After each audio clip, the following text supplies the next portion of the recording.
Magandang araw mga kaibigan. Gusto kong magbigay ng reaksyon sa report ng United Nations, specifically yung UNICEF, United Nations Children's Fund. Tungkol ito sa kalagayan ng mga Pilipino kids na nagugutom, na nagkakaroon sila ng malnutrition problem. Yun po ang report. 2 million. Okay. So, 4 out of 5 children are fed only with breast milk or milk and staple foods such as rice, corn, or wheat, while less than 10% are fed with fruit and vegetables. Kawawa naman ito, hanggang ano lang, may gatas sa ina, tapos may pagkain na bigas at mais. Yun na lang daw. According to standards ng United Nations, yun na, severely food poor na yun. Halos walang gulay, walang fruits, walang karne or isda. Okay, so this one, less than 5% are fed with nutrients-dense food such as egg, fish, poultry, or meat. So, kami sa aming pamilya, pasalamat kami sa Diyos dahil ang aming mga apo, ito, nakakakain talaga ng itlog, isda, at saka karne. Kaya lang, maraming Pilipino, maraming bata na halos wala. Okay, example, yung tinutulungan natin na Talaan Digten City sa Talakag Bukidnon. Even up to now, walang meron na silang dahil sa may sayuti na sila, nakakakain na ng bigas. Kailang pagdating sa itlog, isda, karne, saka lang sila makakain kung magdala kami doon ng karne, magdala ng itlog, hanggang hanggang kamote o saging, mais, maswerta na sila kung may bigas. Sa ngayon, dahil may sayuti na sila, ayun, nakakakain na ng bigas. Kaya lang, according to United Nations standard, pa rin food poor. So, kawawa ang mga bata. Ano pa? UNICEF said that children who consume 2 of 8 defined food groups are considered to be severe child food poverty. So, may 8 food groups daw, sabi ng United Nations Standard. Kung 2 lang nakakain mo doon, yun na, severe food poor. So, ano yung 8 food groups? Okay. Breast milk, number 1. And then grains and roots.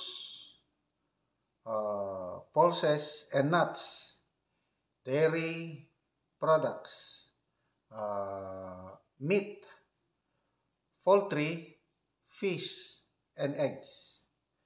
So, vitamin A, rich fruits and vegetables, and other fruits and vegetables. Yun ang kumpleto. So, mga mayayaman lang ang nakakaano doon. Kaya, walang problema ang mga may pera. Kaya lang halos ito, ang poverty threshold sa Pilipinas ngayon, yung latest survey ng Pulse Asia, 46% ang nagsasabi na pobreng-pobre sila. Pati ang incidence of hunger tumataas. Noong December of 2003, ang nagsabi na naka-experience sila ng involuntary hunger is 12.2.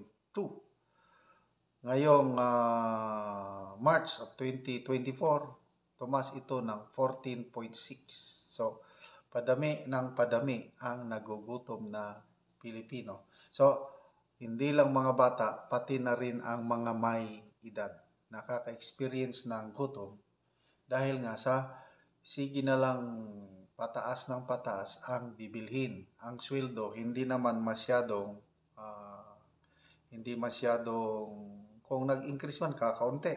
Okay. Sabi ng report, children living in severe food poverty are children living on the brink, yung delikado na. This can have an irreversible negative impact on their survival, growth, and brain development. Ako, kumusta ang kabataan ninyo, mga kaparehas kong senior citizen? Naranasan ko ito. Ano lang, maswerte na kaming magkakapatid, kung makakain kami ng breakfast. Usually, magpunta kami sa school, walang breakfast. So, ang pagkain lang namin is 2 times a day, pananghalian at hapunan. Maligaya na kami basta may kanin. Karamihan, ang ulam namin, bagoong, at maswerte na kung may gulay. Ang available na gulay lang namin noon, malunggay. So, ganun ako nung kabataan ko. Kaya, nung elementary ako, halos nandun ako sa row 4 kasi may different rows eh. Row 1, row 2, row 3, nandun ako sa kalikod. So, pasang-awa nung elementary. Mabuti na lang nung nag-high school, I don't know anong nangyari. Unti-unti na naiintindihan ko na yung leksyon. Kasi nga, nagdaan ako niyan na kulang sa sustansya sa pagkain.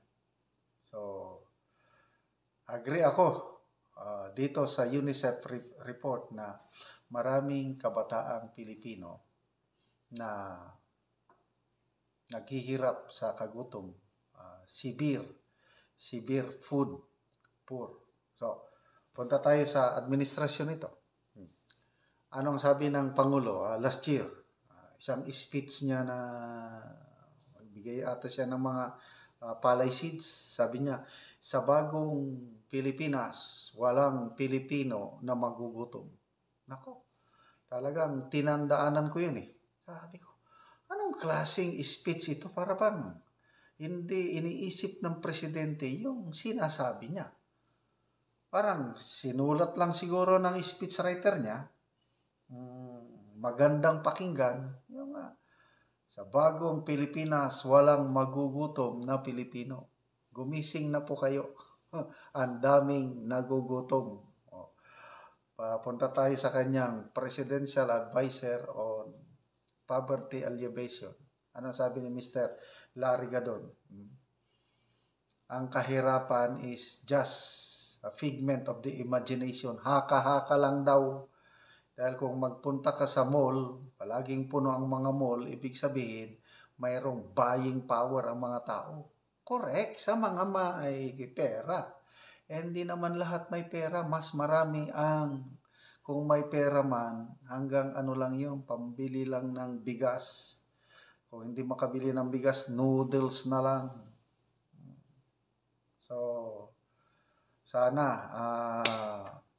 magsilbing wake-up call sa ating gobyerno itong UN report na ito na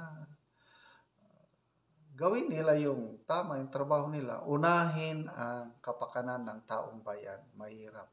Lalo na ngayon, yung mainit na issue, yung binabaan ng taripa yung imported rice. 15% na lang.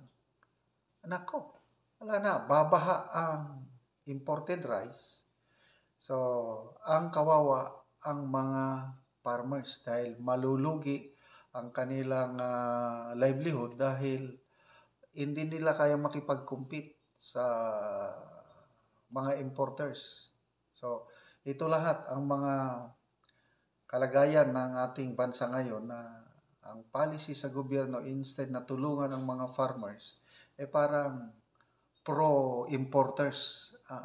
Okay lang sana kung yung pagbaba ng taripa is within this year lang dahil nga tumataas ang presyo ng bigas. So, pwedeng ibaba for 6 months yung tarifa, kailangan hindi pang matagalan.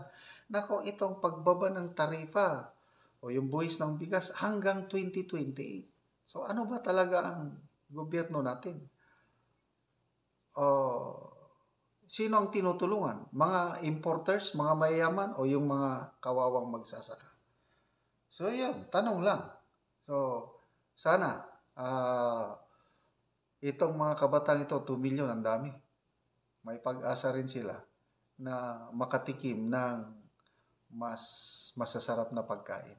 But depende na po sa gagawin ng ating gobyerno.